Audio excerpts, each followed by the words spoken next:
ये कहानी एक डॉक्टर की है जिसका नाम जिन चेन था। वो एक बच्ची को बचा रहा था जब देश में लड़ाई चल रही थी। तभी उसे गोली लग गई और वो मर गया। लेकिन उसकी मौत के बाद वो एक दूसरी दुनिया में पहुंच गया। एक कहानी की दुनिया में, जो उसने कुछ दिन पहले ही पूरी पढ़ी थी। उस दुनिया का नाम था मुरिम। उस दुनिया में वो कोई खास किरदार नहीं बना, बस एक साइड का कैरेक्टर बन गया। लेकिन वहां उसकी मुलाकात एक बहुत ही बड़े डॉक्टर से हुई। अब वह जगह जहां लड़ाई शुरू हो चुकी थी। एक डॉक्टर जमीन पर गिरा हुआ था, जोर जोर से सांस ले रहा था। जिनको लग रहा था कि इंसानों को ऐसे काम नहीं करने चाहिए जिनकी वो आदत में नहीं होते। उसे याद आया कि ये सब तो उस नौकरी की वजह से हो रहा है जो उसके दोस्त ने उसे दी थी। उसे ये भी याद आया कि उस दिन वो हॉस्पिटल में था और उसके दोस्त ने उसे आकर बोला था कि मेडिकल वॉलंटियरिंग के लिए ऑर्डर आ गया है और वो चाहता था कि जिन उसके साथ वहां चले। जिन हैरान हो गया था कि उसका दोस्त उस जगह क्यों जाना चाहता है जहां बार बार बुरा ही होता है। जब जिन उस समय को याद करता है, उसे लगता है कि उस दोस्त के साथ जब भी उसने कुछ किया कुछ भी अच्छा नहीं हुआ। उसका दोस्त कहता है कि ये सब अनुभव के लिए है और उसने जिन का नाम भी अपने आप उस लिस्ट में डाल दिया था, लेकिन जिन ने साफ मना कर दिया था क्योंकि वो नहीं जाना चाहता था। ये उसे कभी अंदाजा नहीं था कि जिस जगह वो वॉलंटियर बनकर जा रहा है वहां लड़ाई शुरू हो जाएगी। जब वो वहां पहुंचा तो देखा हर तरफ घायल लोग पड़े थे। जमीन पर लेटने तक की जगह नहीं थी। वो उस सिविल वॉर को गालियां देने लगा। फिर भी एक डॉक्टर होने की वजह से उसने हार नहीं मानी। वो सबका इलाज करने लगा। उसने अपने साथियों से पूछा कि क्या उनके पास कोई और खून रोकने की दवा है, लेकिन उसके साथी ने कहा जो दिया था वही आखिरी था। जिन जानता था कि वो डॉक्टर है और इसलिए उसे जो बन पड़े करना ही होगा। इलाज करते वक्त दो लोग उसकी तरफ भागते हैं और उनके पीछे एक सैनिक भी भागता हुआ आता है। वो सैनिक चौंक जाता है कि दुश्मन तो अंदर तक घुस आए हैं। फिर वो सैनिक उस कैंप में घुस जाता है जहां वो लोग छुपे होते हैं। जब वो सैनिक एक औरत और उसके बच्चे पर बंदूक तानता है तो जिन उन्हें बचाने के लिए उनके सामने खड़ा हो जाता है। सैनिकों को कोई फर्क नहीं पड़ता और वो जिन पर गोलियां चला देते हैं। बच्चे और उसकी मां डरकर चिल्लाने लगते हैं। जिनको लगता है कि उसने जो किया वो सही था। आखिर वो एक डॉक्टर था। उसे इतना दर्द हो रहा था जैसे किसी ने पूरे शरीर को तोड़ दिया हो। वो गिरने लगता है और सोचता है, क्या अब मैं मरने वाला हूं? कुछ समय बाद जिनकी आंखें खुलती हैं, वो इधर उधर देखता है और सोचता है कि वो जंगल में कैसे आ गया। वो अपनी आंखें मसलता है और सोचता है, मैं यहां क्यों लेटा हूं? मैं यहां कर क्या रहा हूं? फिर वो अपने हाथों को देखता है और डर जाता है। उसके हाथ बहुत छोटे हो गए हैं, जैसे किसी बच्चे के हों। उसके हाथों पर खून भी नहीं है। उसे याद आता है कि वो तो मर गया था। अब वो बैठकर सोचता है, ये जगह कहाँ है और मैं एक बच्चे के शरीर में क्यों हूं? आगे देखता है तो चौंक जाता है। कई लाशें पड़ी हैं और गाड़ियां टूटी हुई हैं। वो खुद को चुटकी काटता है, क्या ये सपना है? लेकिन नहीं, ये सपना नहीं है और कोई फिल्म की शूटिंग भी नहीं है क्योंकि यहाँ खून की बदबू बहुत तेज है। फिर वो एक लाश के पास जाता है और देखता है ये एक असली इंसान की लाश है जो आधे में कटी हुई है। वो सोचता है, ये कैसी तलवार है जो किसी को एक ही वार में दो टुकड़ों में काट सकती है। फिर उसे लगता है इस लाश पर गोली के निशान नहीं है और इसके कपड़े भी अजीब हैं। उसे अब यकीन होने लगता है कि वो किसी मुहिम की दुनिया में आ गया है। वो सोचता है, ये सब बहुत अजीब है, लेकिन मेरा दिमाग अभी भी ठीक से काम कर रहा है। उसे पूरा यकीन हो जाता है कि ना ये वो रेगिस्तान है जहां वो मरा था और ना ही कोरिया। और अब तो वो किसी छोटे बच्चे के शरीर में है। वो आगे खड़ी गाड़ी को देखता है, सब खाली है। उसे लगता है कि शायद कुछ डाकू या लुटेरे यहां आए थे और इन लोगों पर हमला किया था। लाशें अभी सख्त नहीं हुई थीं, यानी मौत को अभी 2 घंटे भी नहीं हुए। उसे लगता है कि उसे जल्दी से यहां से निकल जाना चाहिए, इससे पहले कि लुटेरे वापस आ जाएं। वो जैसे ही वहां से जाने लगता है, उसे किसी की आवाज आती है। कोई मदद मांग रहा था। वो सोचता है, क्या कोई अब भी जिंदा है? वो उस आदमी के पास जाता है और पूछता है, क्या आप ठीक हैं? वो आदमी उसे एक पोटली देता है और कहता है, इसे मेरी पत्नी को दे देना। मैं तो मरने को तैयार हूं, लेकिन मेरी बीवी को जिंदा रहना है। जिन ये सुनकर कुछ देर सोचता है, फिर कहता है, मैं खून रोकने की कोशिश करूंगा।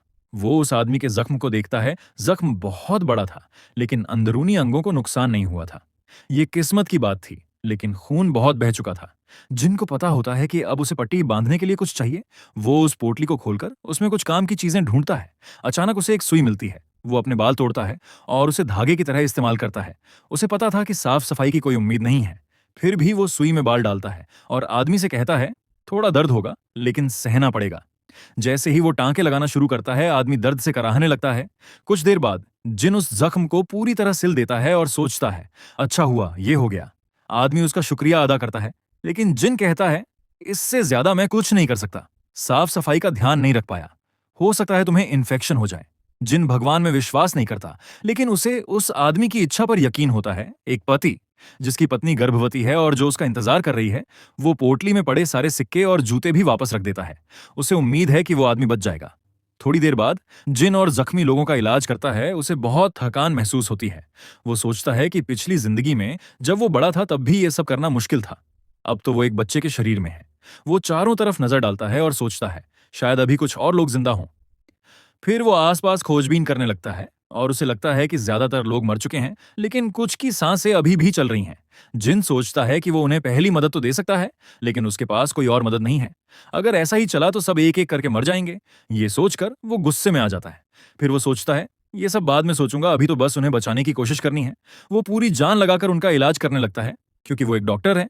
थोड़ी देर बाद वो एक और आदमी का इलाज कर रहा होता है और घबरा जाता है, क्योंकि उस आदमी का बहुत खून बह चुका था। उसे डर लगता है कि शायद अब वो आदमी नहीं बचेगा। वो रोने लगता है। उसे याद आता है कि इमरजेंसी के नियम कहते हैं कि पहले ये तय करना होता है कि किसको बचाया जा सकता है और किसको नहीं। फिर वो सब लोगों की तलाश करता है और कुछ जख्मी लोगों को बाहर निकालता है। वो खुद पर विश्वास नहीं कर पाता कि वो बस 3 लोगों को ही बचा सका। जिनको बहुत गुस्सा आता है, अगर उसके पास अच्छे मेडिकल उपकरण होते तो वो और लोगों को बचा सकता था। अचानक उसकी नजर घायल लोगों के नीचे पड़े एक कपड़े पर जाती है। उस पर लिखा होता है क्लाउड ड्रैगन सिक्योर डिलीवरी। उसे याद आता है कि ये नाम उसने किसी मुरिम उपन्यास में पढ़ा था। सिक्योर डिलीवरी का मतलब होता है एक ऐसा समूह जो पैसे लेकर कुछ भी सुरक्षित रूप से पहुंचाता है। लेकिन जिनको पता है कि ऐसे समूह सिर्फ कहानियों में होते हैं, अब अगर ये मुरिम की असली दुनिया है और ये लोग वाकई उस ग्रुप से हैं, तो शायद एक रेस्क्यू टीम जल्दी ही आ जाए। थोड़ी देर बाद जिन एक तलवार और पत्थर से आग जलाने की कोशिश करता है। काफी मेहनत के बाद वो आग जला लेता है। उसे लगता है कि आर्मी की ट्रेनिंग अब काम आ रही है। फिर वो लकड़ियां, भारी सामान और घायल लोगों को इकट्ठा करता है। उसे लगता है कि इतने छोटे शरीर से ये सब करना बहुत मुश्किल है, लेकिन फिर भी वो खुश होता है कि उसने आखिरकार एक छोटा सा कैंप बना ही लिया। अब वो जमीन पर लेट जाता है और बाहर देखने लगता है। वो सोचता है कि शायद रेस्क्यू टीम आ जाए, लेकिन फिर उसे लगता है कि इससे पहले कि कोई खतरा हो, उसे पहाड़ से नीचे उतर जाना चाहिए। वो घायलों की तरफ देखता है और खुद से कहता है, मैं डॉक्टर हूं। पहले जिन डॉक्टर इसलिए बना था क्योंकि वो पैसे कमाना चाहता था। एक अनाथ के लिए डॉक्टर बनना एक बड़ी सफलता थी, जैसे कोई मेडल या सम्मान हो। लेकिन अब वो सोचता है, मैंने वॉलंटियर का काम किया, फिर सिविल वॉर में फंस गया, किसी अनजान बच्चे को बचाते बचाते मारा गया। क्या मैंने सही किया? इन्हीं ख्यालों में डूबा होता है कि अचानक उसे बाहर से कुछ आवाजें सुनाई देती हैं। वो सोचता है, कहीं ये भेड़िए तो नहीं? उसे डर लगता है, क्योंकि मुरिम की इस दुनिया में ऐसा हो सकता है। अगर यहाँ लुटेरे हो सकते हैं तो जानवर भी हो सकते हैं। उसकी नजर क्लाउड ड्रैगन डिलीवरी वालों के कपड़ों पर पड़ती है और वो चाहता है कि वो लोग जल्दी आ जाएं। फिर अचानक उसे याद आता है क्लाउड ड्रैगन डिलीवरी नाम उसे सुप्रीम डेमन किंग नाम की किताब में पढ़ा था। फिर उसे फिर से कुछ आवाजें सुनाई देती हैं। वो तलवार हाथ में लेकर बाहर जाता है। सोचता है ये रेस्क्यू टीम है या डाकू। थोड़ी देर बाद उसे कई झंडे दिखाई देते हैं जिन पर क्लाउड ड्रैगन सिक्योर डिलीवरी लिखा होता है। उसे बहुत राहत मिलती है। अब वो और उसके मरीज दोनों सुरक्षित हैं।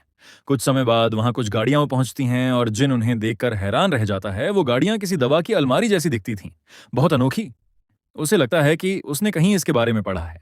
फिर उसे याद आता है, ये तो वही गाड़ी है जो सुप्रीम डेमन किंग नाम की कहानी में गॉडली डॉक्टर बैकरेन की दवाओं वाली गाड़ी थी। उसे अपना अतीत याद आता है, जब उसका एक जूनियर उससे पूछ रहा था कि क्या वो फिर से मुरिम की किताबें पढ़ रहा है। जिनको गुस्सा आता था जब कोई उसकी पसंद में दखल देता था। उसके साथी उस कहानी का नाम देखकर कहते थे कि ये बोरिंग है। जिससे जिनको बहुत गुस्सा आता था, अब वो खुद सोचने लगता है, नहीं, ये सब तो इत्तेफाक ही होगा। लेकिन तभी एक आदमी उसे देखकर अपने नेता को बताता है कि वहां एक बच्चा जिंदा मिला है। जिनको बहुत झटका लगता है। उसे लगता है, क्या यह सच हो सकता है?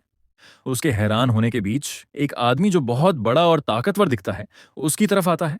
वो घुटनों पर बैठता है और कहता है कि वो क्लाउड ड्रैगन सिक्योर डिलीवरी का लीडर यू ह्यून है। यू ह्यून जिनसे उसका नाम पूछता है। जिन धीरे से कहता है, मेरा नाम जिन चेन ही है।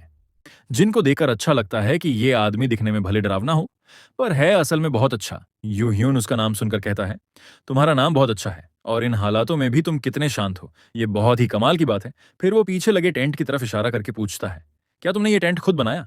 जिन कहता है, हाँ, वहां अंदर घायल लोग हैं, मुझे उनका इलाज करना था। यू ह्यून चौंक जाता है। घायल लोग? वो टेंट के अंदर झांकता है और घायल लोगों को देखकर हक्का बक्का रह जाता है। फिर वो अपने साथियों को आदेश देता है, यहाँ गंभीर मरीज हैं, जल्दी से गॉडली डॉक्टर को बुलाओ। जिन ये सुनकर चौंक जाता है।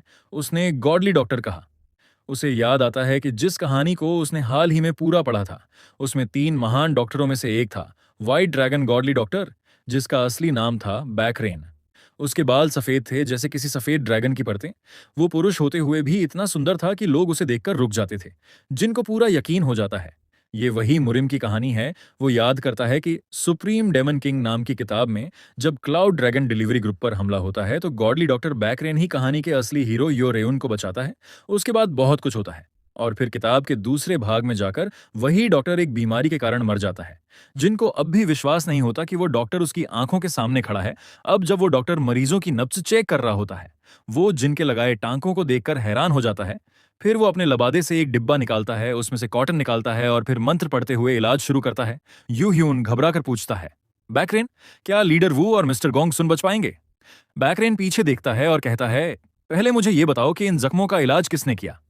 यू ह्यून जिन की तरफ देखता है और जिन धीरे से कहता है, मैंने किया था। बैकरेन उसकी बहुत तारीफ करता है। इतनी कम उम्र में इतनी अच्छी सिलाई करना आसान नहीं होता। तुम्हारे इलाज की वजह से ही ये लोग बच पाए हैं। जिन हैरान रह जाता है। बाकी लोग भी हैरानी में होते हैं। उन्हें विश्वास नहीं होता कि व्हाइट ड्रैगन जैसा महान डॉक्टर किसी बच्चे की तारीफ कर रहा है। लोग आपस में बात करते हैं, इतना अच्छा इलाज था, ये बच्चा कौन है? बैकरेन कहता है, ऐसी गंभीर चोट को इतनी शांति से संभालना बहुत बड़ी बात है। जिन कहता है, वो मैं बस इन्हें बचाना चाहता था। बैकरेन मुस्कुराता है, गांगहो, इस दुनिया में ऐसे सोचने वाले लोग बहुत कम हैं। कुछ समय बाद यू ह्यून कहता है, मैं अपनी आधी सेना को यहां छोड़कर जाता हूं, वो तुम्हारे साथ रहेंगे। जिन हैरान हो जाता है। उसे यकीन नहीं होता कि अब cloud dragon secure delivery group भी उसके एहसानमंद हैं। उसे याद आता है, यू ह्यून ने वादा किया था कि वो एक दिन इस एहसान का बदला जरूर चुकाएगा। कुछ समय बाद जब सब लोग जाने लगते हैं, एक आदमी बैकरेन से कहता है, आपने खुद को बहुत थका लिया है। इतनी दूर आने की क्या जरूरत थी? आपको यहां आने की जरूरत नहीं थी। बैकरेन मुस्कुराकर कहता है, मुझे तो आना ही था। क्लाउड ड्रैगन सिक्योर डिलीवरी ने एक समय मेरी मदद की थी, मुझे छुपाया था। अब जब मैंने उनके एक भाई की जान बचाई है, तो मैंने अपना कर्ज चुका दिया है। वो आदमी उसके माथे पर गीला कपड़ा रखता है और पूछता है, क्या आप उसी लीडर वून की बात कर रहे हैं? बैकरेन हाँ में सिर हिलाता है, हाँ वही। लेकिन बाकी की मौतें भी कम दुखद नहीं है। किसी अपने को खोना बहुत बड़ा दुख होता है। उसका साथी कहता है, अब तो आपने अपना कर्ज चुका दिया है। बैकरेन सोचता है, शायद हाँ, अगर हम उधार का हिसाब रखें। लेकिन उसका साथी जानता है कि उसने अपनी ताकत से बहुत ज्यादा किया है। वो कहता है, आप जानते हैं कि 9 क्लाउड एब्सोल्यूट पल्स को कंट्रोल करना कितना मुश्किल है। बैकरेन जानता है कि उसकी उम्र ज्यादा नहीं बची है और वो खुद सोचता है, मैं 40 साल से ऊपर कैसे जिंदा हूं? मुझे तो बहुत पहले मर जाना चाहिए था। यू ह्यून को उसकी बात सुनकर चिंता होती है और वो कहता है, ऐसी बातें मत कहिए। बैकरेन मुस्कुराकर कहता है, मैं एक शिष्य बनाना चाहता हूं। मुझे पता है मेरी उम्र ज्यादा नहीं बची है, लेकिन वो बच्चा इसके लायक है। यू ह्यून गुस्सा करता है, आपको पता है कि ये आपको और जल्दी मार सकता है, फिर भी आप जिद कर रहे हैं। बैकरेन कहता है, हाँ, पर वो बच्चा सच में खास है। यू ह्यून जानता है कि बैकरेन की जिद के आगे कोई नहीं जीत सकता, तो वो हार मान लेता है। दूसरी तरफ जिन बेहोश पड़ा होता है, उसे एक जानी पहचानी खुशबू आती है, जैसे बचपन में बाजार जाते समय आती थी। उसकी आंखें खुलती हैं और वो खुद को किसी अजीब सी जगह में पाता है। तभी बैकरेन आता है और कहता है, थोड़ा और आराम करो। जिन चौंक जाता है, सब लोग उसे बहुत ध्यान से देख रहे थे। फिर वो उस बच्चे को देखता है जिसका उसने इलाज किया था उसे।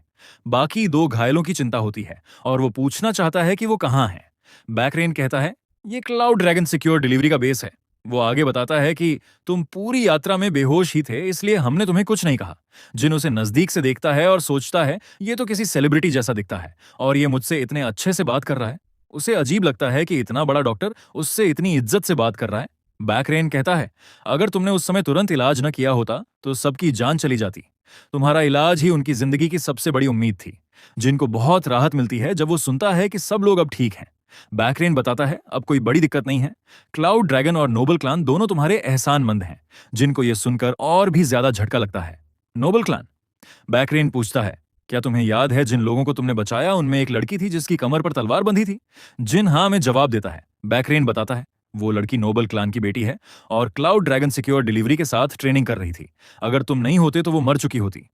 जिनको याद आता है कि नोबल क्लान उसी कहानी में एक बहुत बड़ा परिवार था जो बाद में कहानी में आता है। वो सोचता है, क्या वो लड़की उस बड़े परिवार के मुखिया की बेटी थी? पर फिर वो खुद से कहता है, जो भी हो, मैंने उसे इसलिए बचाया क्योंकि वो जरूरतमंद थी। जिन उठने की कोशिश करता है और बैकरेन से कहता है, ये सब तो मेरा फर्ज था। लेकिन जैसे ही वो खड़ा होता है, उसे चक्कर आता है और गिरने ही वाला होता है। तभी यू ह्यून उसे पकड़ लेता है। जिन उसे देखकर चौंक जाता है। उसे लगता है कि ये वही जनरल यू ह्यून है जो व्हाइट ड्रैगन गॉडली डॉक्टर की सेवा में रहता था। वो सोचता है, मुझे पक्का यकीन है उसकी आंखें और उसका व्यवहार वही है।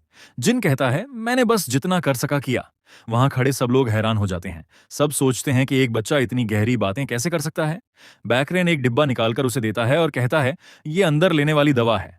नोबल क्लान ने ये तुम्हारे लिए भेजी है, शुक्रिया अदा करने के लिए। सब लोग हैरान रह जाते हैं। वो दवा 100 साल पुराने चीड़ के पेड़ की जड़ से बनी होती है और बहुत कीमती होती है। जिन उस दवा को देखकर सोचता है, ये तो बहुत कीमती चीज लग रही है। सब इतने चौंक क्यों गए हैं? उसे समझ नहीं आता कि ये दवा क्या है और उसे ये भी नहीं बताया जा रहा। उसे लगता है अगर ये लोग इसका नाम ही बता देते तो शायद मैं अंदाजा लगा पाता कि ये क्या चीज है। तभी बैकरेन कहता है, ये दवा अंदरूनी चोटों के लिए बहुत अच्छी है, इससे सिरदर्द भी ठीक हो जाएगा। तुमने जबरदस्ती अपने शरीर से बहुत काम लिया है, इसलिए इसे जल्दी से ले लेना चाहिए। जिन सोचता है अगर ये अंदर की चोटों के लिए है तो शायद ये किसी तरह का एलिक्सिर यानी बहुत असरदार दवा है। फिर वो सोचता है, ठीक है, डॉक्टर ने कहा है तो मरीज को सुनना चाहिए। वो दवा ले लेता है, उसे घूरता है, फिर निगल लेता है और दोबारा सो जाता है। कुछ समय बाद यू ह्यून बैकरेन से पूछता है, क्या आप वाकई उस बच्चे को अपना शिष्य बनाना चाहते हैं? बैकरेन सिर हिलाकर हाँ करता है। यू ह्यून कहता है, मुझे लगता नहीं कि कोई भी इंसान आपके जैसा गुरु बनने का मौका छोड़ना चाहेगा, लेकिन फिर भी मुझे चिंता है। बैकरेन मुस्कुराकर कहता है, मुझे भी डर है कि शायद ये बच्चा मना कर दे। यू ह्यून हैरान हो जाता है, क्या मतलब? बैकरेन एक सुई उठाता है और कहता है, थोड़ा मेहनत वाला तरीका अपनाना होगा, तभी उसका मन बदलेगा। यू ह्यून डर जाता है। उसे लगता है कि बैकरेन कुछ बहुत बड़ा कदम उठाने वाला है, लेकिन वो जानता है कि अब कुछ कहने का कोई फायदा नहीं। फिर बैकरेन धीरे से जिन की तरफ बढ़ता है, सुई को उसके माथे के पास लाता है और कोई मंत्र पढ़ने लगता है। यू ह्यून ये सब देखकर सोचता है, मुझे नहीं पता कि मुझे उसके लिए दुख महसूस करना चाहिए या जलन, क्योंकि अब उसका जीवन आसान नहीं रहेगा। दूसरी ओर जिनको एक अजीब सा सपना आता है जिसमें वो तितली है और उसे एक पागल आदमी ने उसे पकड़ लिया है और सुइयों से उसकी देह में छेद कर दिए हैं। इस बात ने उसे परेशान कर दिया और वह चाहता था कि कोई उसे बचा ले। वह बार बार किसी से कह रहा था कि उसे बचा लो। वह बस चाहता था कि यह सब खत्म हो जाए। कुछ समय बाद नायक को होश आया और उसने देखा कि वही छत है जो उसने नींद में जाने से पहले देखी थी। उसने अपनी आंखें खोली और एक अजीब सी बदबू महसूस की। सोचने लगा कि यह क्या है, जैसे कुछ सड़ रहा हो, और वह बदबू इतनी घिनौनी थी कि उसे बयान नहीं किया जा सकता। जब वह उठकर बैठा तो उसने देखा कि वह पूरी तरह से नग्न है और सोचने लगा कि यह सब क्या हो रहा है। नायक की चिल्लाहट सुनकर बेकरेन वहां आ पहुंचा और उसने पूछा, तुम उठ गए? जिन उसे देखकर चौंक जाता है, क्या ये पूरी रात मेरी देखभाल कर रहा था? उसे लगता है कि ऐसे काम तो आमतौर पर नौकर करते हैं। बैकरेन जैसा महान डॉक्टर खुद ऐसा क्यों करेगा? बैकरेन मुस्कुराता है और कहता है, तुम्हारे शरीर में ज्यादा गंदगी जमा नहीं थी, ये अच्छा है। जिनको अपनी पीठ पर कुछ चिपचिपा सा महसूस होता है, जैसे सूखे रबर का कोई टुकड़ा चिपका हो। बैकरेन पूछता है, तुम ठीक हो, कोई तकलीफ तो नहीं है? जिन सोचता है शायद ये बदबू उसी चिपचिपी चीज की है, लेकिन मेरा शरीर तो बहुत हल्का लग रहा है। फिर वो बैकरेन से कहता है, आप मुझसे आराम से बात करिए, इतनी इज्जत से मत बोलिए, अजीब लगता है।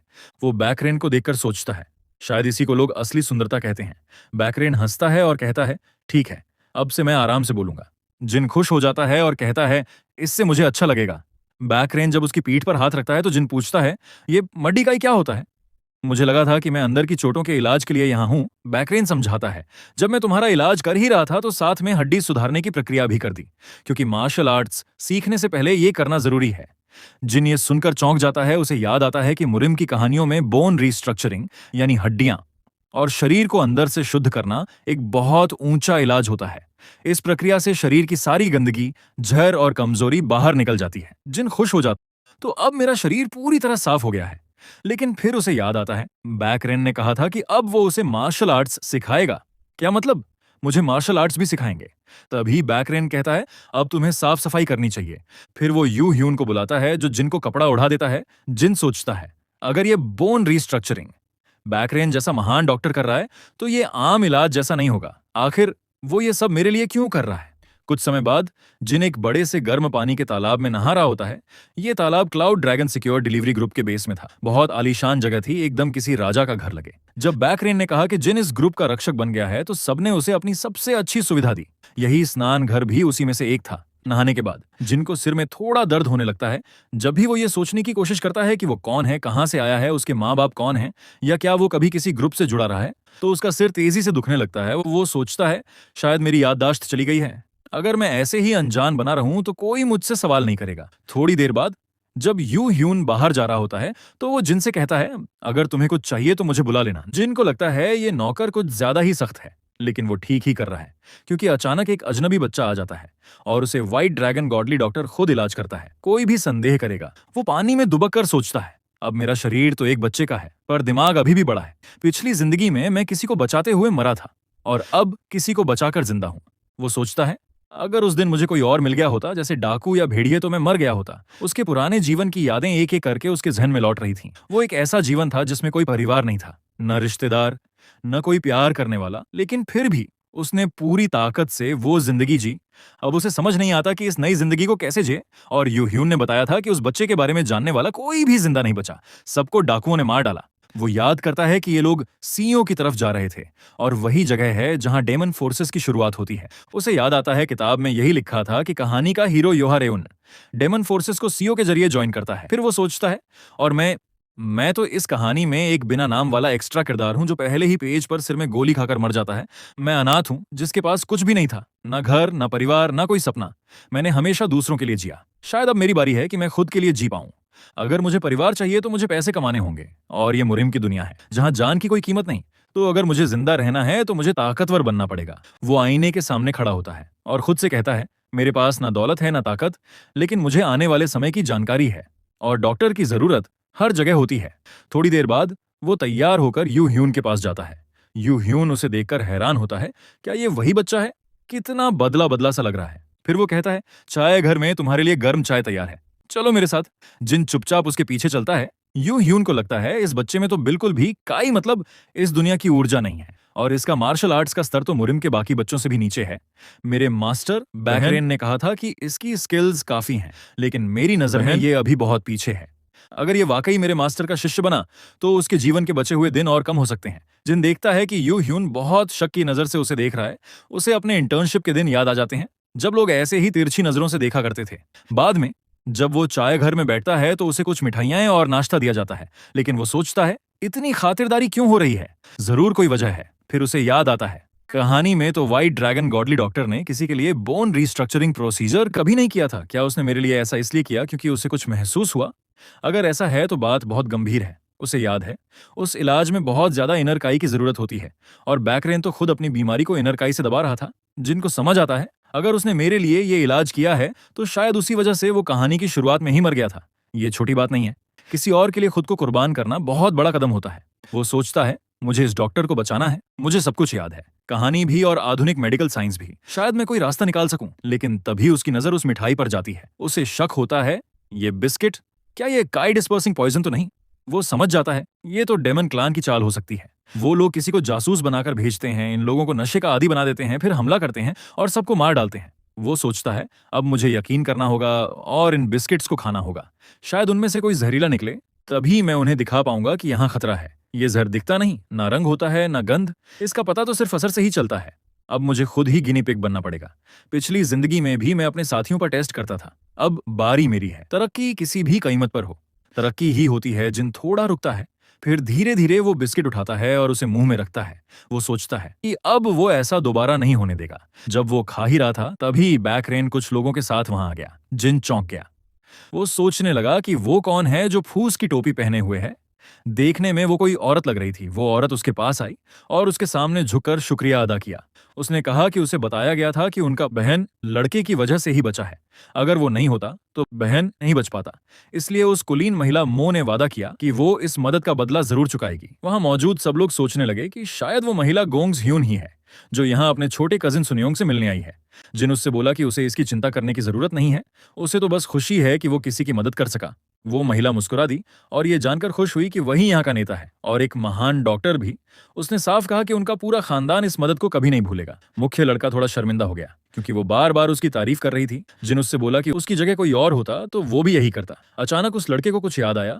उसने तुरंत उस महिला से कहा कि वो उससे बात करने के बजाय अपने परिवार से मिलने चली जाए, क्योंकि ये ज्यादा जरूरी है। महिला ये सुनकर थोड़ी चौंक गई। फिर उसने विनम्रता से माफी मांगी और वादा किया कि अगली बार वो उससे जरूर मिलेगी, और वहां से चली गई। जिनको याद आया कि सोन ह्यून मुख्य परिवार में जन्मी इकलौती बेटी है, लेकिन मुख्य परिवार के बहुत से बड़े बुजुर्ग उसे लेकर निराश हैं क्योंकि उसमें तलवार चलाने की कोई खास काबिलियत नहीं है। वो ऐसी लड़की है जो मुख्य परिवार की गुप्त तकनीकें नहीं सीख सकती। उसे एक ऐसी जड़ी बूटी की तरह माना जाता है जो किसी औषधि का काम नहीं करती। दूसरी तरफ सुनियोंग, जो कि साइड वाले यानी कोलेटरल परिवार की वारिस है, वो पहले से ही अपनी पहचान बना चुकी है। हालांकि सन ह्योन को उनके परिवार का नाकाम सदस्य माना जाता है। फिर भी वो अपनी छोटी बहन सुन योंग से बहुत प्यार करती है और उसकी बहुत परवाह करती है। सबसे ज्यादा कहानी के मुताबिक असल में उस जगह पर सेयोंग की मौत हो जानी थी और सुनयोंग जो उसे बहन जैसा प्यार करती है, उसकी मौत से बहुत दुखी होकर गुस्से में आ जाती।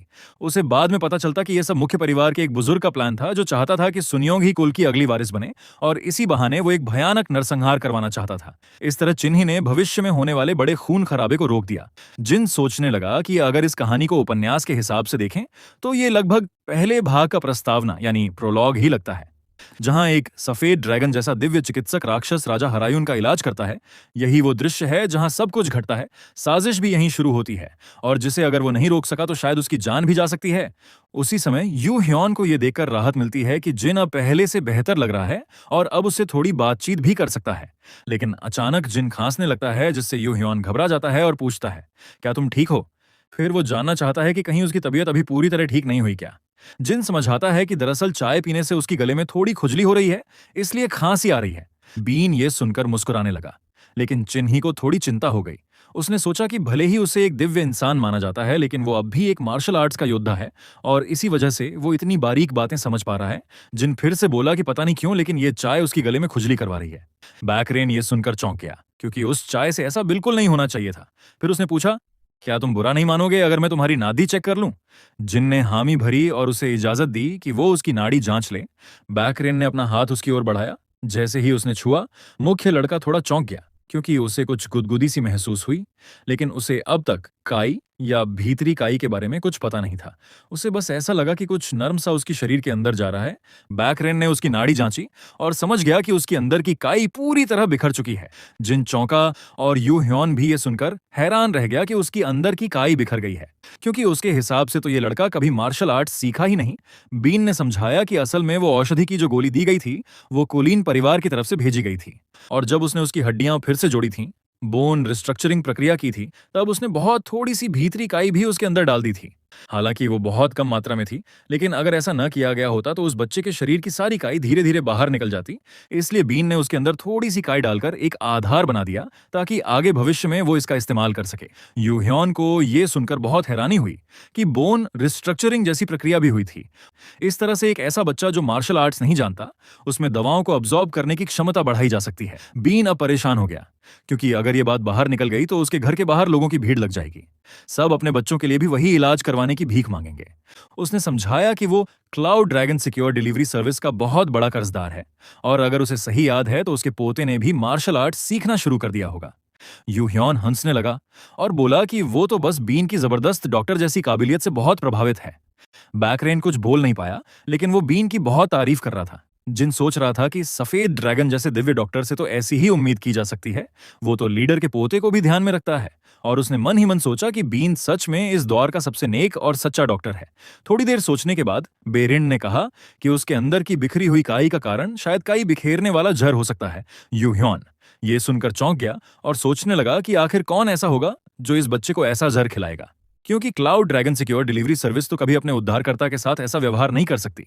बैकरेन ने समझाया कि सबसे जरूरी बात यह नहीं है कि ये किया किसने, बल्कि ये जानना जरूरी है कि ऐसा क्यों किया गया।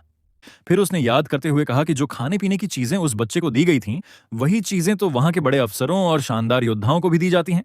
यू ह्योन ये सुनकर घबरा गया और सोचने लगा कि कहीं कोई उनकी पूरी टीम को निशाना तो नहीं बना रहा।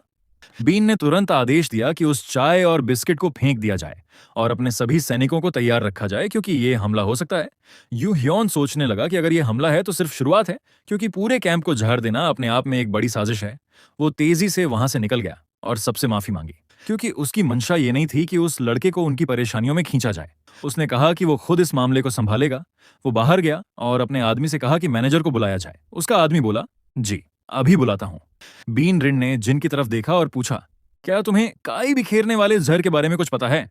जिन सोचने लगा काई बिखेरने वाला जहर क्या होता है, लेकिन फिर भी उसके दिमाग में कहीं ये बात थी कि ऐसा जहर होता है जो शरीर के अंदर की काई को बिखेर देता है और वो बिल्कुल रंगहीन और गंधहीन होता है। उसे स्वाद से पता नहीं चल सकता था कि जहर किस बिस्किट में है, इसलिए उसके पास और कोई रास्ता नहीं था। उसने सारे बिस्किट खा लिए, इस उम्मीद में कि शायद किसी एक में जहर हो।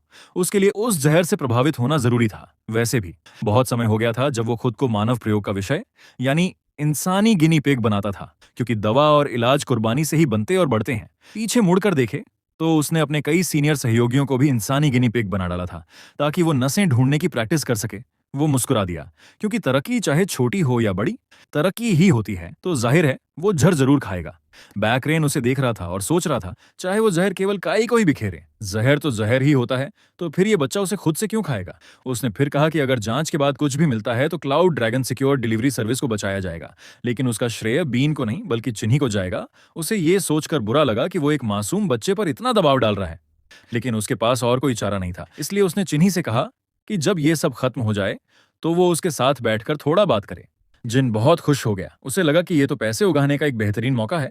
उसने मन ही मन सोचा कि ये लोग उसे और ज्यादा पैसे दिखाएं, क्योंकि उसे तो ना उन दिव्य एलिक्सर्स के बारे में कुछ पता है, ना ही मार्शल आर्ट्स का कोई ज्ञान है। इसलिए उसे तो बस पैसा चाहिए, क्योंकि वो इस वीरान और अजनबी जंगल में अकेला फंसा हुआ है। अब जब वो इस हाल में है तो जितना हो सके उतना पैसा निकाल लेना ही समझदारी होगी।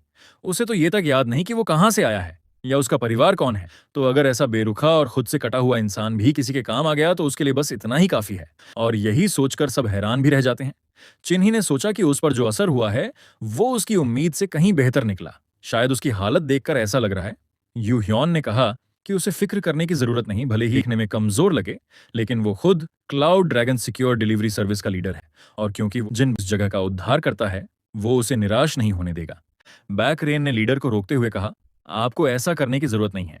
लीडर जानता था कि बीन तो इतनी दूर तक चला गया है कि उसने उस बच्चे पर हड्डी पुनर्निर्माण प्रक्रिया, बोन रिस्ट्रक्चरिंग प्रोसीजर तक कर डाली है, लेकिन फिर भी बेरिन ने मना कर दिया। और लीडर को समझ नहीं आया कि वो आखिर क्यों इनकार कर रहा है। रात को जब पूरी एजेंसी शांत थी और कोई भी उस जगह की निगरानी नहीं कर रहा था, तभी कुछ हत्यारे वहां आ पहुंचे। वो छत की ओर भागे और वहां से पूरे इलाके में फैल गए। लेकिन उन्हें ये बात अजीब लगी, ये जगह कुछ ज्यादा ही शांत लग रही थी। उन्हें शक हुआ कि शायद उनके जासूस ने काई बिखेरने वाला जहर देने के साथ साथ लोगों को नींद की गोलियां भी खिला दी होंगी। अचानक एक आदमी सामने आया और उसने बताया कि सारे एजेंट अपनी अपनी जगह पर हैं। वो हत्यारा एक ऐसी साउंड फ्रीक्वेंसी का इस्तेमाल करता है जिसे वे लोग नहीं पहचान सकते, जिन्हें काई का ज्ञान नहीं है। जब वे हमला करने के लिए दौड़े तो यू ह्योन ने अपने आदमी से कहा कि दुश्मन को नष्ट कर दो। हत्यारे अचानक होने वाले हमले से चौंक गए और सोचने लगे कि आखिर ये क्या हो रहा है। अचानक यू ह्योन लीडर के पीछे दौड़ा और उसकी गर्दन पर अपनी तलवार रख दी, जिससे हत्यारा घबराया और यह समझ नहीं पाया कि लीडर को उनका योजना कैसे पता चला। लीडर ने कहा कि उनके साथ दिव्य डॉक्टर, मतलब गॉडली डॉक्टर हैं, और उसे विश्वास नहीं हो रहा था कि हत्यारे ने सोचा कि उनके सामने उसे जहर दिया जा सकेगा। फिर लीडर ने पूछा, तुम्हें किसने भेजा? हत्यारे ने सोचा कि सफेद दिव्य डॉक्टर से ऐसी उम्मीद थी, और उसने यह स्वीकार किया कि वह बताएगा कि उसे किसने भेजा था। लेकिन जब लीडर उसकी बात सुन रहा था, हत्यारे ने एक सस्ते तरीके से छत तोड़ी और उसके चेहरे पर उसके टुकड़े फेंक दिए। यू ह्योन इससे परेशान हो गया और उसने अपनी तलवार निकाल ली। फिर उसने अपनी विशेष कला येलो एम्परर्स सोर्ड टेक्निक का इस्तेमाल करते हुए हत्यारे पर हमला किया। हत्यारा पीछे धकेल दिया गया, लेकिन जल्द ही वो फिर लीडर की ओर दौड़ा, अपनी तलवार लहराते हुए, और हमला करने की कोशिश की। हालांकि यू ह्योन ने उसके हमले से बचते हुए अपनी पूरी ताकत से उसकी तलवार को रोक दिया, जिससे एक जबरदस्त धमाका हुआ। दोनों हत्यारा और लीडर बिना किसी नुकसान के बच गए। लेकिन अचानक यू ह्योन के हाथ कांपने लगे और उसने महसूस किया कि उसके दुश्मन ने वैम्पीरिक गोस्ट सोर्ड्समैनशिप का इस्तेमाल किया था। इसका मतलब था कि वो किसी दैत्य ताकतों का हिस्सा था। थोड़ी ही देर में उसका ओपोनेंट अपनी सोर्ड में डार्क माना भर देता है और लीडर की तरफ इशारा करता है। फिर वो वैम्पिरिक गोस्ट की सोर्ड्समैनशिप दिखाता है। एक तेज सोर्ड फ्लरी चलती है, जिससे उड़ता हुआ ब्लड यू ह्यून पर गिरता है। यू ह्यून ने अपनी येलो एम्परर्स सोर्ड टेक्निक और करेक्शन का इस्तेमाल करके काउंटर अटैक किया, जिससे एक जोरदार एक्सप्लोजन हुआ। लीडर को पहले से उम्मीद थी कि सामने वाला वैम्पिरिक गोस्ट ब्लेड का इस्तेमाल करेगा, एक डेमोनिक ब्लेड जो सिर्फ ब्लड चाहती है। इसलिए ये मायने नहीं रखता कि वो डेमोनिक फोर्सेस का हिस्सा है या नहीं। बुरी ताकतों का इस्तेमाल सिर्फ अपने फायदे के लिए करना गलत है। यू ह्यून ने अपनी सोर्ड उठाई ताकि वो ओपोनेंट को हराकर सबकी रक्षा कर सके, क्योंकि वही उसका कर्तव्य था। असैसिन ने सोचा कि यू ह्यून मूर्ख है और उसने उम्मीद की थी कि वो इतना बड़ा ओपनिंग छोड़ेगा, इसलिए वह तुरंत उस पर हमला करने दौड़ा। लीडर परेशान था क्योंकि उसे लगा कि शायद वो जल्दी मर जाएगा, लेकिन किसी तरह उसने हमला बचाया और फिर अपनी स्किल का इस्तेमाल किया। तभी स्काईराइज ड्रैगन जमीन पर लेटा हुआ था और उसने दुश्मन पर हमला कर दिया। असैसिन सोचने लगता है क्या ऐसी भी कोई सोर्ड स्टाइल होती है, और फिर उसकी मौत हो जाती है उसकी हत्या के बाद। लीडर अपने साथियों को आदेश देता है कि दुश्मनों को पूरी तरह ओब्लिटरेट कर दो। उसी समय प्रोटेगनिस्ट झांक कर देखता है और महसूस करता है कि यह तो जैसे युद्ध शुरू हो गया है। यह देखकर वह चिंतित हो जाता है और वापस लौटता है। फिर उसे याद आता है कि वो बच्चा अब तक नहीं जागा है। जब वह उस बच्चे के आगे के जीवन के बारे में सोचता है तो उसे लगता है शायद उसके लिए यही बेहतर होगा कि वह कभी ना जागे। प्रोटैगनिस्ट को यह देखकर हैरानी होती है कि इतनी सारी ताकतें सिर्फ उसे मारने आई हैं और ये पूरा संसार जैसे एक बच्चे की जिंदगी खत्म करने के लिए चल पड़ा है। उसे यह पता था कि cloud dragon secure delivery services बहुत मजबूत हैं, इसलिए अगर उसने उन्हें अभी देखा भी ना होता तब भी शायद वो जीत ही जाते। हालांकि तब और ज्यादा ब्लडशेड होता और दुश्मनों के लिए वो एक बहुत बड़ी हार साबित होती। अगर ऐसा होता तो कई दूसरी secure delivery services cloud dragon की जगह लेने के लिए आपस में लड़ पड़ती। अब जब कैलेमिटी मतलब विनाश आने ही वाला है, प्रोटैगनिस्ट को यकीन नहीं हो रहा कि ये बच्चा इतनी तबाही के बीच भी चैन से सो रहा है। अचानक वो बच्चा अपने ड्रीम में जोर से चिल्लाने लगता है, जिससे जेन चौंक जाता है। उसे समझ नहीं आता कि उसे क्या हो गया है और ये बीस्ट सपने में क्या चिल्ला रहा है। वो सोचने लगा, क्या उसे अब इस बच्चे को जगा देना चाहिए? लेकिन उसे यह भी याद था कि पहले जब उसने उसे जगाने की कोशिश की थी तब भी वो जरा भी नहीं हिला था। प्रोटैगनिस्ट को जो आवाजें सुनाई दे रही थीं, उनसे उसे लगने लगा कि ये सिर्फ कोई नाइटमेयर नहीं है। उसे शक हुआ कि शायद बाहर से आ रही ब्लड की गंध इसकी वजह हो सकती है। वो तुरंत इंसेंस मतलब अगरबत्ती ढूंढने लगा। उसे यकीन था कि उसने उसे ड्रॉअर में देखा था। थोड़ी देर बाद वो मिल गई और उसने उसे जलाना शुरू कर दिया। उसे ठीक से नहीं पता था कि उस सेंट में क्या था, लेकिन उसे उम्मीद थी कि ये खुशबू बाहर के खून की बदबू को ढक देगी, ताकि बच्चे की खून की प्यास फिर से न जागे। कुछ समय बाद बच्चा चिल्लाना बंद कर देता है, जिससे प्रोटैगनिस्ट को राहत मिलती है। आखिरकार थोड़ी पीस एंड क्वाइट मिला। वो मन ही मन सोचता है, अब तो ये बच्चा मुझ पर एक एहसानमंद हो गया है। प्रोटैगनिस्ट को पता है कि कहानी में मेन कैरेक्टर तो वही है, लेकिन फिर भी ये बेहतर होगा कि वो इस बच्चे के गुड साइड पर बना रहे। जो भी हो, बाहर लोग मर रहे हैं और इतनी तबाही मची है कि उसकी गुड नाइट स्लीप भी खराब हो चुकी है। उसने अंदाजा लगाया कि आज की रात तो उसे जागकर ही बितानी पड़ेगी। कुछ समय बाद बाहर का शोर थम जाता है, जिससे जिन चिन ही सोचता है शायद हालात अब काबू में आ गए हैं। ब्लड की बदबू और बाहर की तेज आवाजें अब शांत हो चुकी थीं। वो धीरे से बाहर झांकता है और देखता है कि कुछ लोग उन इलाकों की ओर भाग रहे हैं जहां घायल लोग थे। अब वो चाहता है कि जितने लोग बच गए हैं उन सबको मरीजों की मदद के लिए भेजा जाए। प्रोटैगनिस्ट को राहत मिलती है जब वो देखता है कि सब कुछ खत्म हो चुका है और ये घटना अब वैसी नहीं रही जैसी असल में होनी थी, क्योंकि जितनी कैजुअलिटीज मतलब मौतें घायल होनी चाहिए थीं, उससे काफी कम हुई हैं। अब वो सोचने लगता है, अब मैं क्या करूं? क्योंकि cloud dragons secure delivery services का बेस अब पूरी तरह सेफ है। वो उलझन में पड़ जाता है। क्या वो बस दर्शक बनकर स्पेक्टेट करे या सच में आगे बढ़कर कंट्रीब्यूट मतलब योगदान करे? उसे दोनों में से एक चुनना है। वो सोचता है कि अगर वो पीछे खड़ा रहे तो ये सेफ चॉइस होगी, क्योंकि तब उसकी असली स्किल सबके सामने नहीं आएगी। वैसे भी लोग पहले से उसके उस बच्चे पर किए गए फर्स्ट एड ट्रीटमेंट को लेकर सवालों से भरे हुए हैं। लेकिन वो ये भी जानता है, अगर वो मदद करता है तो शायद वो उन लोगों की जान बचा सकेगा जो वरना मर जाते। लेकिन प्रोटैगनिस्ट जानता है कि अपनी सेफ्टी सबसे पहले है, क्योंकि उसके मेडिकल प्रोसीजर्स इस दुनिया के लिए बिल्कुल अलग और अजीब हैं। इसलिए यह भी मुमकिन है कि लोग उसे किसी स्पाई मतलब जासूस के रूप में गलत समझ लें। इसलिए उसने तय किया कि वो यहीं रुकेगा और बाद में चुपचाप निकल जाएगा। फिर वो इस एजेंसी के लिए कुछ समय तक काम करेगा और इस नई दुनिया में एक डॉक्टर बनकर अपनी लिविंग कमाएगा। उसे यकीन है कि वो अपनी एडवांस्ड मेडिकल स्किल्स से बहुत सारे लोगों की जान बचा सकेगा। उसे अपना पिछला जीवन याद आता है और वो सोचता है, क्या वो बच्चा जिसे उसने बचाने की कोशिश की थी वाकई बच पाया था? फिर वो खुद से सवाल करता है, क्या उसे उस बच्चे को बचाने के लिए इतनी दूर तक जाना जरूरी था? क्यों उसने उन्हें पहाड़ में मरने के लिए छोड़ नहीं दिया? लेकिन इन सवालों का जवाब उसके पास भी नहीं है। इन्हीं सोचों में डूबा था कि अचानक वो बच्चा फिर से चीखने लगा, जिससे वो चौंक गया। और जब उसने ध्यान से देखा तो उसे हैरानी हुई, क्योंकि हरयुन अब सांस नहीं ले रहा था। प्रोटैगनिस्ट घबरा जाता है और तुरंत हरयुन को जगाने की कोशिश करता है, लेकिन वो नहीं जागता। इससे वो और भी परेशान हो जाता है। उसे लगता है कि अब शायद वे किसी बड़ी मुसीबत में हैं। वो पास जाकर देखता है और सोचता है, हरयुन अब तक क्यों नहीं सांस ले रहा? 1 मिनट से ज्यादा हो गया है। वो घबराकर उसे हिलाने लगता है और तभी अचानक हरयुन उठता है, उसकी गर्दन पकड़ लेता है और गुस्से में पूछता है, तुम्हें किसने भेजा? चिन्ही हैरान रह जाता है। उसे विश्वास नहीं होता कि इस बच्चे में इतनी खून की प्यास पहले से है। प्रोटैगनिस्ट सदमे में था, क्योंकि उसने कभी नहीं सोचा था कि यह बच्चा इतना खतरनाक निकलेगा। वो उसे समझाने की कोशिश करता है, लेकिन हरायुन को लगता है कि अब काफी हो गया है। वो कहता है कि वो उसे मार डालेगा और फिर उसकी कॉप्स यानी लाश से पूछेगा। जो जानना है, प्रोटैगनिस्ट को याद आता है कि उपन्यास में हरयुन के डीमन किंग बनने की एक बड़ी वजह थी, नेचुरल किलर का खून। नेचुरल किलर एक ऐसा इंसान माना जाता है जो जन्म से ही दूसरों को मारने में जीनियस होता है। जितना ज्यादा वो मारता है उतना ही ताकतवर बनता जाता है। इसके अलावा नेचुरल किलर्स की मार्शल आर्ट्स सीखने की क्षमता भी असाधारण होती है।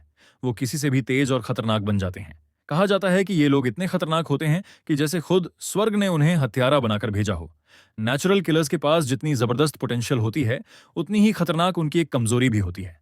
वो अपनी ही शक्ति की मैडनेस में डूबने लगते हैं। लेकिन प्रोटैगनिस्ट चौंक जाता है, क्योंकि हरयुन में वो पागलपन जरूर है जो एक मेन कैरेक्टर में होना चाहिए। मगर हैरानी की बात यह है कि वो उसे धीरे धीरे कंट्रोल करना सीख रहा है और शायद एक दिन सबसे ताकतवर इंसान बन जाएगा। लेकिन अभी चिन्ही के पास सोचने का वक्त नहीं है, क्योंकि हरयुन बहुत ताकतवर हो चुका है और वो किसी भी पल जानलेवा हो सकता है। उसे फौरन कोई रास्ता निकालना होगा।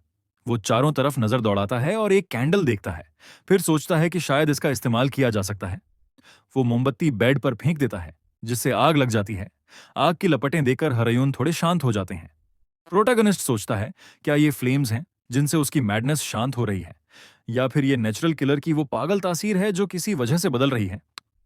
हरयुन चौंक कर इधर उधर देखने लगता है, जैसे खुद से पूछ रहा हो कि वो कहाँ है, क्योंकि उसे याद है कि वो कैरावैन के साथ था। अब वो धीरे धीरे प्रोटैगनिस्ट की गर्दन से अपनी पकड़ ढीली करता है और प्रोटैगनिस्ट किसी तरह उससे आजाद होता है। उसकी सांस उखड़ी हुई है और उसे लग रहा है कि शायद उसकी मौत बस कुछ सेकंड दूर थी। मगर तभी वो आगे देखता है, हरयुन फिर से उस पर झपटता है। अब उसे लग रहा है कि शायद वो फिर से बज़र्क हो गया है, क्योंकि उसकी आंखों में वो वही पागलपन है जो उपन्यास में लिखा गया था। जितना खून बहता है उतनी ही उसकी विनाश की प्यास बढ़ती जाती है। प्रोटैगनिस्ट तब और ज्यादा डर जाता है जब वो हरयुन को एक खास स्टांस में खड़ा देखता है, जो इस बात का संकेत है कि वो कोई खतरनाक मार्शल आर्ट्स तकनीक इस्तेमाल करने जा रहा है। अब प्रोटैगनिस्ट का सबसे पहला मकसद था उस साइको को शांत करना। वो सोचता है कि आखिर क्या तरीका हो सकता है, और फिर उसे एक बात याद आती है। वो धीरे से बोलता है, गैंगहोस फेवर और ग्रज एक ही सिक्के के दो पहलू हैं। ये सुनते ही हरयुन का हाथ रुक जाता है। लेकिन प्रोटैगनिस्ट अब भी सोचता है, क्या ये सच में असर कर गया? हरायुन को अपनी मां की कही बात याद आने लगती है। गंगो का फेवर और ग्रज दोनों एक ही सिक्के के दो पहलू हैं। चाहे कोई एहसान हो या दुश्मनी, दोनों ही आखिरकार खून बहाते हैं। इसलिए इन दोनों से दूर रहो। जब वो ये सुन रहा था तब वो रो रहा था। उसकी मां ने उससे कहा था, मेरी तरह मत जीना, एक अलग जिंदगी जीना। प्रोटैगनिस्ट जानता था कि हरयुन के लिए उसकी मां ही उसकी आखिरी ब्लड रिलेटिव थी, और उसे उम्मीद थी कि उसकी मां के आखिरी शब्द ही उसे संभाल सकते हैं। वो धीरे से उसके कंधे पर हाथ रखता है और पूछता है, क्या तुम सोचते हो कि तुम डीमन फोर्स में जाकर सुरक्षित रहोगे? अगर तुमने वो गलत पैरासाइट वेन्यू अपनाया तो तुम बस उनकी कठपुतली बनकर रह जाओगे। अब हरयुन शांत हो चुका है। वो प्रोटैगनिस्ट को छोड़ देता है और हैरान होकर पूछता है, तुम्हें ये सब कैसे पता है? चिन्ही सोचता है कि यह बताना जरूरी नहीं है कि उसे यह सब कैसे पता है, और उल्टा हरयुन से पूछता है, तुम डीमन फोर्सेस के बारे में क्या जानते हो? प्रोटैगनिस्ट कहता है कि उसे कोई दूसरा रास्ता नहीं दिखा और सिर्फ ब्लड पैरासाइट को अपनाकर ही वो डीमन फोर्स में शामिल हो सकता था। डीमन फोर्स में शामिल होने वाले किसी के लिए भी कोई एक्सेप्शन नहीं है, चाहे वो कोई भी हो।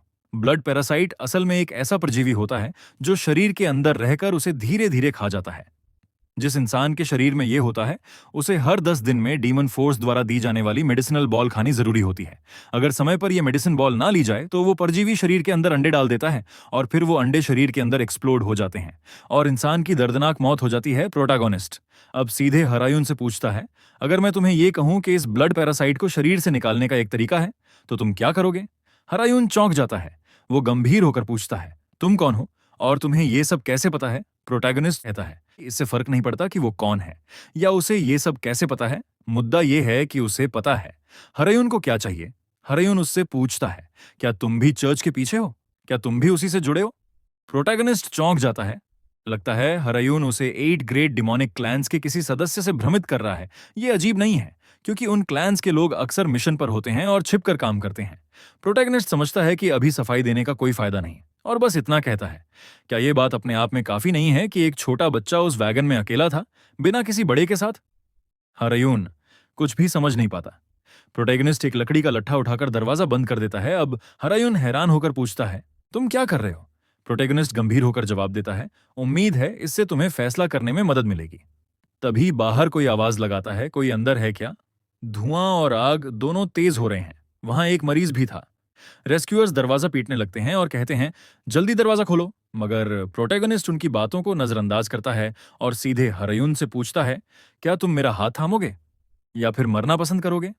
हराइन गुस्से में जवाब देता है, मैं तो तुम्हें मारकर यहां से चला भी सकता हूं। प्रोटैगनिस्ट हल्की सी मुस्कान के साथ पूछता है, अच्छा, अगर ऐसा है तो जरा सोचो, तुम्हारे शरीर पर जो चोट के निशान हैं, अगर मैं जोर से चिल्ला दूं कि तुम एक स्पाई हो तो लोग किसकी बात पर यकीन करेंगे? ये सुनकर हरायून चौंक जाता है। बाहर से लोग आवाज लगाते हैं, घर का मालिक आ रहा है, जल्दी दरवाजा खोलो। अब हरायून को याद आता है, चिन्ही वही था जिसने उसे बेहोशी की हालत में उठाया और उसकी देखभाल की थी। वो बार बार बेहोश हो रहा था, इसलिए उसे लगा था कि शायद वो सब सपना था। लेकिन अब समझ आया कि वो सब हकीकत थी। उसे अब ये भी लगता है कि चिन्ही के इरादे भी एकदम साफ नहीं थे। प्रोटैगनिस्ट थोड़ा उलझ जाता है, लेकिन फिर भी शांत होकर पूछता है, तो अब क्या करोगे?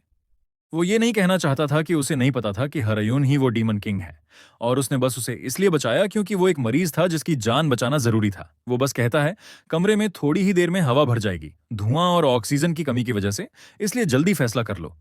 हरायून कुछ पल सोचता है, फिर कहता है, ठीक है, मैं तुम्हारी बात मानता हूं, हम साथ मिलकर काम करेंगे।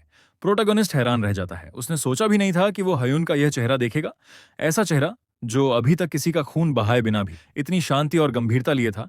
अचानक प्रोटैगनिस्ट ने दरवाजा खोल दिया। बाहर खड़े लोग राहत की सांस लेते हुए तेजी से अंदर दौड़ पड़े। उस छोटे पेशेंट को देखने के लिए प्रोटैगनिस्ट मासूम बनने की एक्टिंग करता है। वो दौड़कर उन पर कूद जाता है और कहता है, प्लीज इसकी मदद करो। रेस्क्यूअर को लगा कि शायद ये बच्चा बहुत डर गया था। वो बोला, अच्छा किया जो दरवाजा बंद किया, लेकिन शायद तुम्हें उसे खोलना नहीं आता था। हारायून को यकीन ही नहीं हो रहा था कि शिन्ही इतनी मासूमियत से एक्टिंग कर रहा है। वो आदमी सबसे पहले आग बुझाने में लग गया और कहने लगा, बच्चा जरूर सदमे में होगा। फिर उन्होंने शिन्ही से पूछा, तुम्हें कहीं चोट तो नहीं लगी? फैसला लिया गया कि सबसे पहले पेशेंट को सुरक्षित बाहर निकाला जाएगा। प्रोटैगनिस्ट ने जाते जाते एक बार पीछे मुड़कर हारायून की तरफ देखा और हल्की सी मुस्कान दी। दूसरी तरफ ज्यादा गंभीर रूप से घायल लोगों को पहले वहां ले जाया जा रहा था जहां पहले से व्यवस्था की गई थी। एक आदमी ने अपने साथी से कहा, जाओ कुछ लाने का इंतजाम करो जिससे हम इन्हें उठा सकें, कईयों की टांगें टूटी हुई हैं। इसी बीच प्रोटैगनिस्ट एक पेशेंट का इलाज कर रहा था। उसे देखकर सब हैरान रह गए। लोगों को लगा ये कैसा जबरदस्त इलाज है, कोई इंसान सच में ऐसे आंतों को साफ करके बच सकता है? उन्हें लगा शायद यही वही मेडिकल प्रोसेस है जिससे उस लीडर की जान बची थी। प्रोटैगनिस्ट उस मरीज की आंतों की सिलाई कर रहा था। उसे राहत मिली कि आंतें ज्यादा फटी नहीं थीं, अब बस उन्हें वापस सही जगह रखना था। प्रोटैगनिस्ट सोच रहा था कि इन्फेक्शन का क्या करेगा, क्योंकि ना तो उसके पास सक्शन मशीन थी, ना कोई अच्छा सैनिटाइजेशन डिवाइस। उसने मन ही मन अपनी किस्मत को कोसा, पता नहीं मैं इसे बचा पाऊंगा या नहीं। लेकिन उसने सोचा, जो कुछ भी कर सकता हूं अभी कर लेता हूं। कामगारों ने देखा कि वो किसी चीज को डाल रहा है। उन्होंने पूछा, अब क्या कर रहे हो? क्या आंतों को अंदर नहीं डाल रहे? फिर उन्हें समझ आया कि वो एक कपड़ा अल्कोहल और मेडिसिन में भिगो रहा था। प्रोटैगनिस्ट को भरोसा था कि इससे वो पेट की अंदरूनी दीवारों पर फैला खून और झर साफ कर सकेगा, लेकिन साथ ही उसे पता था कि वो टॉक्सिन्स पूरी तरह से नहीं निकाल पाएगा। उसने फिर अपनी किस्मत को कोसा और सोचा, बस इतना ही कर सकता हूं और कुछ नहीं। आखिर में उसने वो भिगोया हुआ कपड़ा घायल हिस्से पर रखा और सोचा, काश इस दुनिया की थोड़ी सी क्यूआई इस्तेमाल कर पाता तो शायद मदद हो जाती। फिर उसने कोशिश की, जिससे आसपास के लोग हैरान हो गए। उसी समय एक आदमी ने बैक रिन को बताया, 35 लोग घायल हैं, जिनमें 12 की हालत गंभीर है। उनमें से 6 असाध्य माने जा रहे हैं। वो उस दिशा में हैं। लोग उधर देखने लगे और चौंक गए, क्योंकि उन्होंने देखा कि प्रोटैगनिस्ट उन्हीं में से एक पेशेंट के पास था।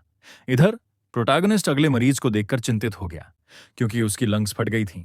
अब उसे जरूरत थी एक स्कैल्पल जैसी चीज की, इसलिए वो तेजी से अपना टूल बॉक्स टटोलने लगा। आखिरकार उसे एक चाकू मिल गया।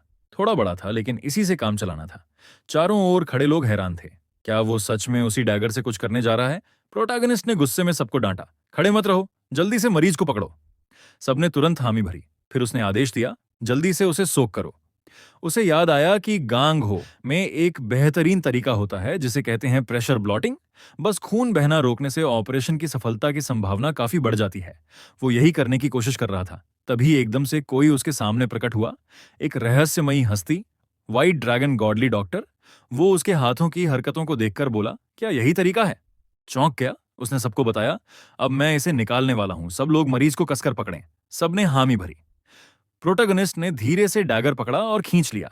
तभी चारों ओर घबराहट फैल गई।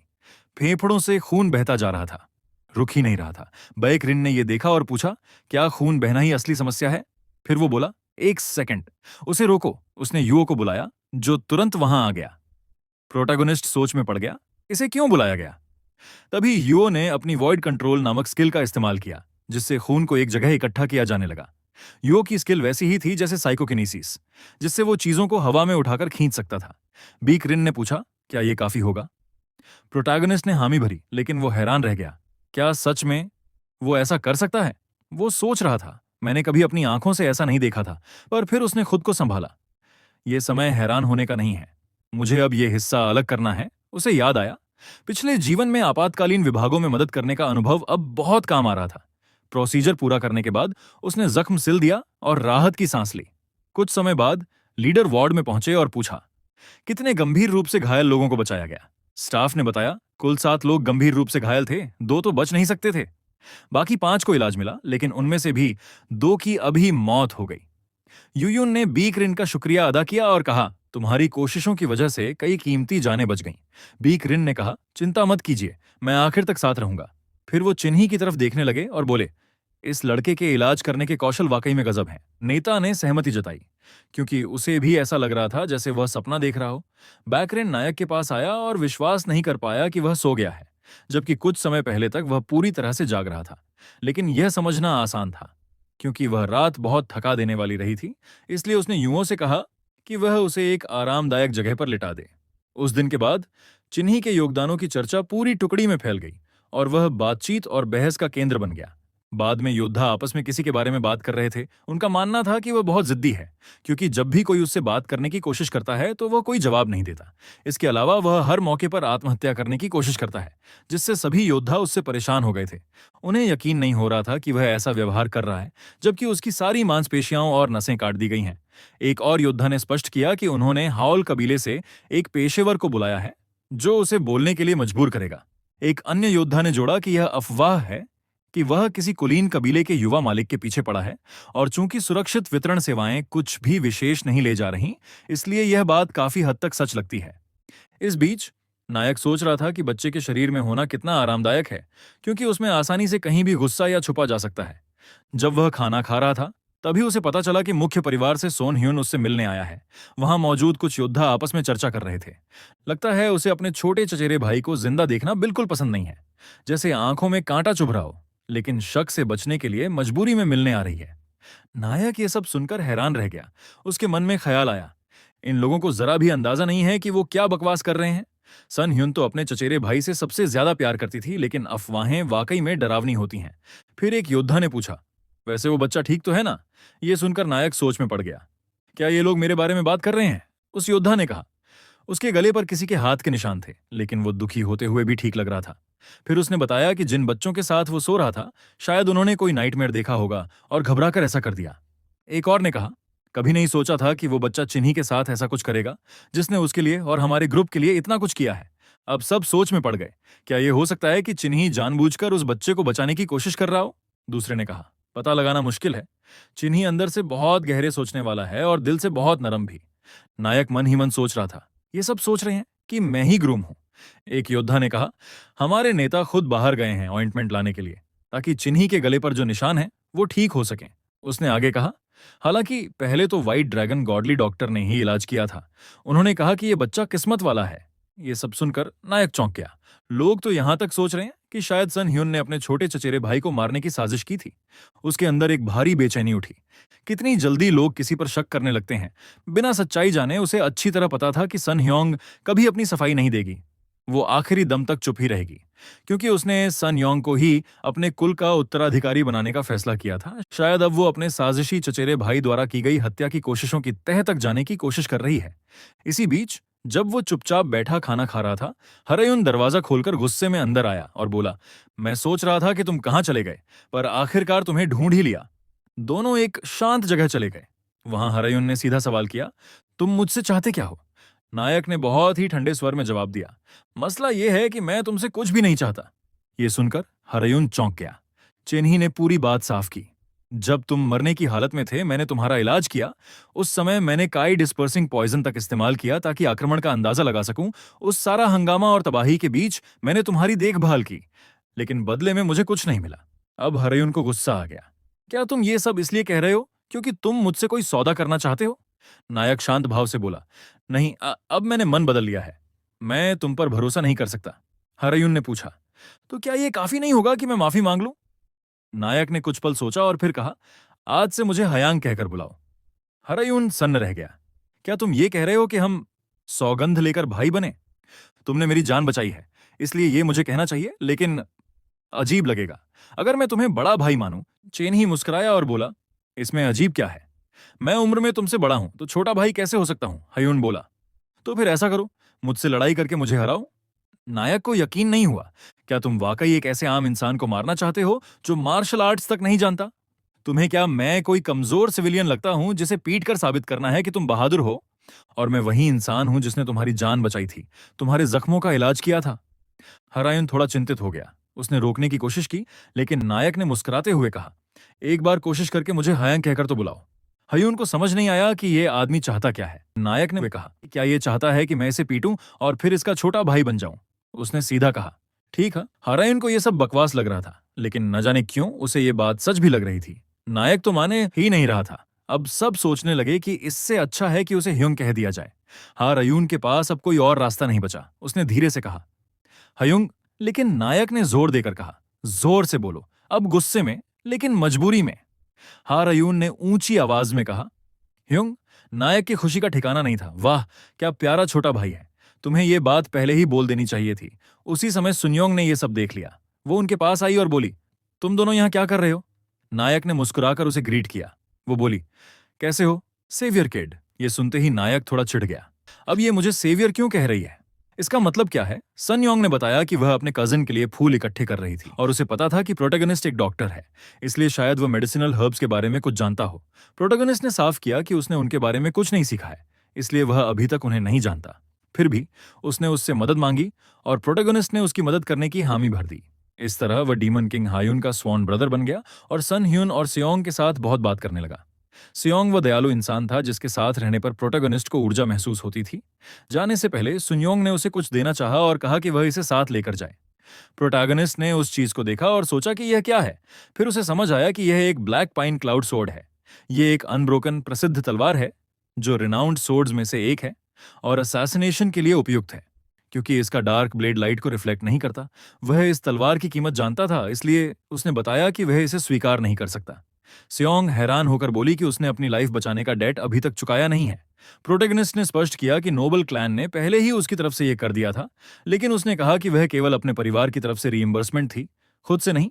उसे पता था कि ब्लैक सोर्ड उसकी सोर्ड्समैनशिप के लिए सही नहीं है और वह इसे वैसे ही क्लैन को वापस कर देगी, इसलिए वह उसके लिए मदद कर रहा था, न कि तलवार का सही उपयोग कर रहा था। तो वह ज्यादा आराम महसूस करेगी अगर उसने उसे ये तलवार देने दिया होता। प्रोटैगनिस्ट ने सहमति जताई कि वह इस सोर्ड को रखेगा और उसने उससे पूछा कि कैसे इस्तेमाल करना है। जब वह अपनी स्किल दिखा रही थी, प्रोटैगनिस्ट ने पहचाना कि यह नोबल क्लैन की सोर्ड स्टाइल है और ब्लू स्पाइन स्पायरलिंग सोर्ड्स हैं, और वह उसके हाथ से चमकती हुई लाइट देख सकता था। नोबल क्लैन की सोर्ड्समैनशिप कंसिस्टेंसी और कंटिन्यूएशन पर जोर देती है। ये वे आदर्श हैं जिन्हें नोबल क्लैन के फाउंडर गोंगसुन चिन्योंग ने दुनिया का सबसे शक्तिशाली बनने के लिए अपनाया था। वे क्लैन जो अपने सोर्ड्समैनशिप में कंसिस्टेंट कंटिन्यूएशन पाने के लिए प्रयासरत थे, वे अक्सर अपने आप को वेव्स या वेंड के प्रतीकों से दर्शाते थे। जिस स्टाइल की सोर्ड्समैनशिप उसने बनाई थी वह वाकई शानदार और अद्भुत थी, एक भी बूंद पसीना बहाए बिना। प्रोटैगनिस्ट जानता था कि वह शायद यंग है, लेकिन यह कोई आश्चर्य नहीं कि उसे जीनियस और एक्सपर्ट माना जाता है। नोबल क्लैन की सोर्ड्समैनशिप की नींव है कि सबसे कम ऊर्जा में सबसे शक्तिशाली ताकत के साथ काउंटर किया जाए। अभी साइलेंट सेल्फलेसनेस ने उसके शरीर को घेर रखा था और अंत में उसने नोबल क्लैन की अल्टीमेट टेक्निक दिखाई, जो है pre-emptive counter strike. Modern terms में यह अल्टीमेट काउंटर है क्योंकि उसके मूवमेंट्स एक वेविंग पाइन ट्री की तरह हैं, जो विंड में झुकती है और स्पेस को काटती हुई एक काली लाइन बनाती है और कंटिन्यूटी यहीं खत्म हो जाती है। प्रोटैगनिस्ट इस पर हैरान रह गया और सोचा कि शायद यही एनलाइटनमेंट जैसा दिखता है। वह उसकी तरफ अपनी नजरें हटाए बिना देख रहा था, जो डेफिनेटली व्यक्ति में अलग थी। अपनी स्किल दिखाने के बाद सन ह्यूनाई उसे बुलाया और ग्रैंड मास्टर बनने पर बधाई दी। हालांकि यह नोबल क्लैन का आशीर्वाद था, सभी दूसरे वर्कर्स ने भी उसे ग्रैंड मास्टर बनने पर बधाई दी और क्लैन को तुरंत बताना चाहते थे क्योंकि यह सेलिब्रेशन का कारण था। सुन्योंग ने कहा कि वे सब उसे बहुत चापलूसी कर रहे हैं और स्पष्ट किया कि यह सब उस बच्चे चिन्ही की वजह से था। हालांकि यह एक बच्चे की सलाह थी, उसने उसे इंसाइट दी। वे प्रोटैगनिस्ट की तरफ देखने लगे और उसने कहा कि यह कुछ नहीं था, बल्कि वह था जिसे एक ब्लैक पाइन क्लाउड सोर्ड के रूप में एक ऐसा गिफ्ट मिला था जिसे सुधारा नहीं जा सकता।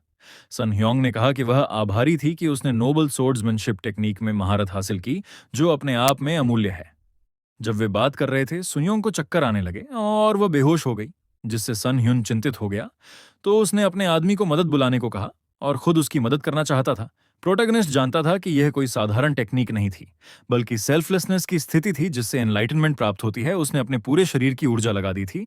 उसमें स्टैमिना थी जो किसी भी सामान्य मार्शल आर्टिस्ट से कहीं ज्यादा थी, लेकिन उसके भी लिमिट्स थे। सन ह्योंग चिंता में उसे उठाकर तुरंत दूर ले जाने लगा।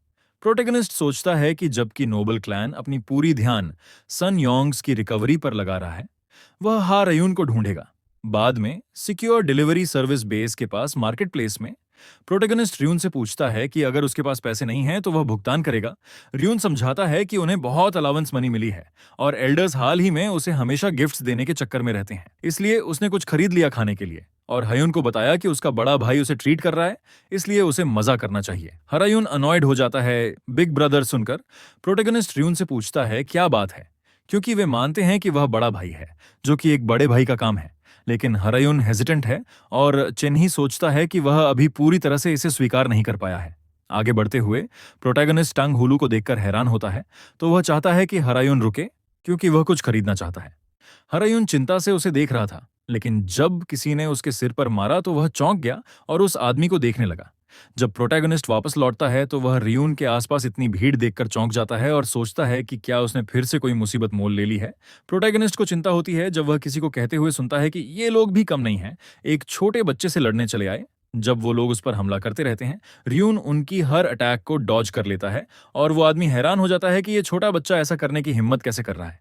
कुछ देर के लिए रेयॉन उन्हें पीटता रहता है, फिर वो आदमी घबरा जाता है और अंत में रियू ने सबको हरा देता है। वहां मौजूद आम लोग यह देखकर चौंक जाते हैं और सोचते हैं कि यह बच्चा कौन है, क्योंकि इसकी स्किल्स कमाल की हैं। 3 लोगों को यूं गिरा देना कोई आम बात नहीं थी। लोग सोचते हैं कि शायद वह किसी फेमस क्लैन का यंग मास्टर होगा। हर कोई इस फाइट को देखकर खुश था, क्योंकि वो आदमी अक्सर मार्केट प्लेस में ट्रबल खड़ा करता था। प्रोटैगनिस्ट को यह देखकर खुशी होती है, क्योंकि वह अपने छोटे भाई से यही उम्मीद करता है और सोचता है कि कोई बड़ी बात नहीं हुई, क्योंकि सामने वाले लोग वैसे भी बुरे थे। फिर प्रोटैगनिस्ट हरायुन के पास आता है, उसे छोटा भाई कहकर पुकारता है और उसकी ब्लड लस्ट देखकर चिंतित हो जाता है। हरायुन लगातार उन लोगों पर हमला करता रहता है, जिससे वे बुरी तरह से घायल हो जाते हैं। तो अभी के लिए इस पार्ट का एंड यही करते हैं, और अगर आप लोग वीडियो यहां तक देख रहे हो तो लाइक करना मत भूलना यारो। बाकी सब्सक्राइब करना आपकी मर्जी।